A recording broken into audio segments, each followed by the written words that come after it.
Antarctica, a continent covered in mostly snow and ice. It is a vast landscape with very little life. But in the icy waters of Antarctica, it's a different story. Here in Palmer Deep, Antarctica, a species of deep-sea crab, known as the king crab, has begun to disrupt the aquatic ecosystem. Jose the science guy. Jose the science guy. Ho, ho, ho, ho, ho, Jose the science guy. Science rules. Jose the science guy. Ho, ho, ho,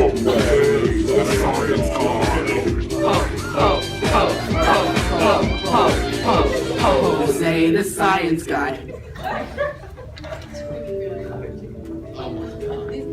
Hi, I'm Jose the Science Guy, and I'm doing some research here. Can you define an invasive species and the difference between an introduced species? Gladly. An invasive species is a plant or animal that isn't native to a specific location. An example in an aquatic ecosystem would be the king crab. An introduced species is a plant or animal that is outside its normal population range due to humans, either by accident or on purpose. What are you guys talking about? We were just discussing the king crab invasion of Palmer Deep, Antarctica. Can you explain a little about Palmer Deep? Where is it? Oh, and who are you? I'm Jude, a scientist working at Palmer Station in Antarctica. Palmer Deep is a mud-floored basin off the west coast of the West Antarctic Peninsula to the south of South America. Its depth reaches to approximately 1,440 meters, or 4,724 feet at its deepest point. The deep is filled with many indigenous species, such as the sea pig, sea lily, basket star, and other invertebrates. Due to the cold temperatures, no new species were introduced for a long period of time. And because many predators were slow invertebrates, natural selection relaxed and many organisms lost their natural armor. This area may seem quite nice at first thought, but it is experiencing rapid warming. The king crabs have begun to invade this area as well, further causing problems. That sounds like a real problem. Maybe we should teleport by green screen so we can get a better idea of the situation. That sounds like a great idea. Cool. No pun intended. What exactly is causing this species of crab to move into these new waters? We'll get there in a moment. We need to address a few other issues first. Alright then, how do you explain the decrease in indigenous populations of organisms, such as the sea pig, seafloor creatures like worms, and the other invertebrates? Well, Jose, the answer is simple. Describe a sea pig if you be so kind. Sea pigs are a type of sea cucumber, which are Echinoderms. include sea urchins and starfish. They are deposit or detrital eaters that extract organic particles from deep sea mud. They are about 3 inches long and made of soft tissue with no protection. You just answered your own question. They are made of unprotected, soft tissue, easy prey for the king crab, just like many of the other organisms. Alright, so how is this affecting the region's trophic pyramid? Let me show you where the sea pigs and other creatures are on the pyramid, as well as where the crab is disrupting it. As you can see here, the natural system is being disrupted by the introduction of the king crab. I see. This is affecting the food web too, I assume. Do you guys happen to have a food web of the ecosystem on hand? We do. Here you go.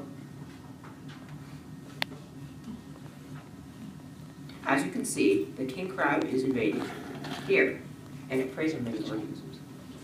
I heard that it also disrupts the natural habitat as well. How is this? Well, Jose, as you know, the king crab eats many organisms, but some of them, such as worms, live inside the sediment on the ocean floor. This means that a crab, when hungry, may dig up the sediment, thus disrupting the natural habitat. Okay, so now that we've talked about all these parts of the ecosystem and other background information, we can explain how humans have played a role into this invasion. To put it plainly, climate change is the cause of this, because of increased carbon emissions due to the burning of fossil fuels. The Earth has begun to, in many places, including Palmer Deep, get warmer. This is mainly because of humans. See, carbon is always circulating in the atmosphere. It's supposed to be there. Burning fossil fuels generates carbon dioxide, which is a greenhouse gas. The problem is that we're putting too much carbon dioxide into the atmosphere. This is absorbing more heat than we need, causing the Earth to heat up. As the atmosphere heats up, so do the oceans. So how do you know all this stuff? I gave myself most of the long lines. Oh, okay. Anyways, because of the amount of carbon dioxide in the atmosphere, the ocean is heating up and allowing the crabs to move into Palmer Deep. Right? Exactly. Waters in Palmer Deep that once were colder due to their lower elevation have begun to get warmer, allowing king crabs to migrate from the higher elevation to Palmer Deep. So, how are we controlling this increasing problem? Most obviously, we need to reduce the amount of fossil fuels we're putting into the atmosphere, which would result in a colder environment. How would a colder environment affect the king crab? It would be too cold for the king crab to survive. If the temperature was lowered below 34.5 degrees Fahrenheit, almost none of the crabs could survive, and would probably return to warmer waters. What about controlling the crabs by removing them from the environment? Could we possibly use an introduced species or something like that to wipe them out? Doesn't seem that hard to do. Well, there are a few problems with doing that. Firstly, it would probably be very costly and time-consuming. Also, it may damage the environment more than the crabs are doing already. A third reason would be that the king crab does not have many or perhaps any predators which could survive at the current temperature of Palmer Deep. I agree with Max on this subject. It would most likely be more detrimental to the environment if we were to do anything besides lowering the temperature. But that won't be easy. It's going to take a long time to fix this problem we've created. Is there another way? I'm sure we could do something.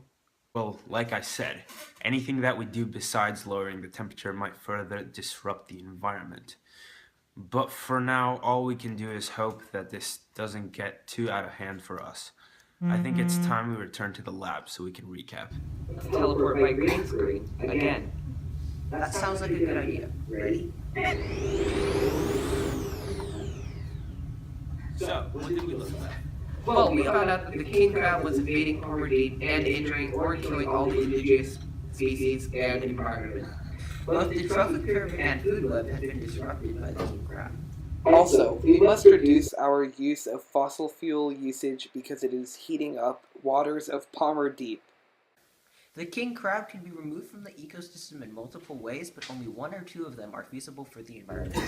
The best method to choose would be lowering the temperature through decreased fossil fuel usage.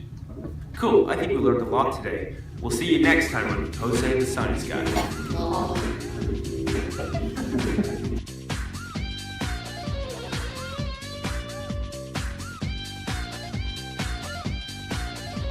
Jose the Science Guy.